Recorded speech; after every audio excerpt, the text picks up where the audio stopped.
My name is Ru Masunungure. I was born in Zimbabwe and now proudly call Queensland home. Namaskaram, my name is Shilpa Jose. For me, home at the moment is Australia. I've been here 18 years. For the longest time, I considered Zambia home because I moved there when I was a year old. I worked in Zambia in multiple different not-for-profits, and then when I found my way to Australia, it just seemed like the natural fit for me.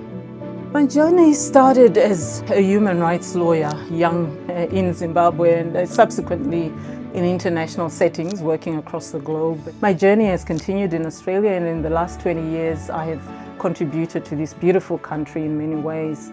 We listen to a lot of music, we have lots of shared meals together, lots of different community events. There's lots of ways to still stay connected to some of that culture. That's what I do when I'm teaching my children as to where I came from and therefore where they come from. One of the things I value most is what we described in my language as Ubuntu, the belief that we are stronger together and that our humanity is connected. Language is also special to me. I speak Shona and Ndebele, and language is how culture lives from one generation to the next. We share our stories, our humor, our culture as well as our way of being. When I speak my language, for example, I'm not just speaking words. I feel I'm staying connected to my heritage and also the traditions and the stories that made me who I am. In Shona, I would say, Zita rangu ndinonzi Ru Masunungure, ndinoshanda ku Churches of Christ in Queensland. Wazvinoita kuti ndinzwe kuti manyukunyuko kuti inga ndiri I belong. In English, which means, ndiri mugari womuno enda handina chandingavhunduka kana kuti chandingatya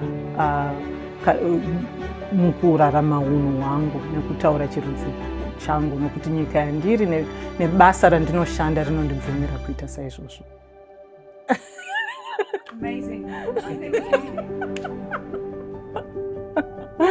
Wow, that was amazing. The big thing for me is this is one of those countries that's very welcoming, and as long as we have dreams and we work really hard just like everybody else, we get the opportunities just like everybody else. And so I think don't put restrictions on ourselves for whatever reason, just be open to all of the possibilities. The demographic of Churches of Christ represents the demographic of Australia. Australia was built on the strength of immigrants from all over the world, but again just really represent what this great country is made up of people that are willing to come together on common ground, on the same values, and just build the country that Australia is. I feel quite privileged to work in an organisation where we create home for people in our community.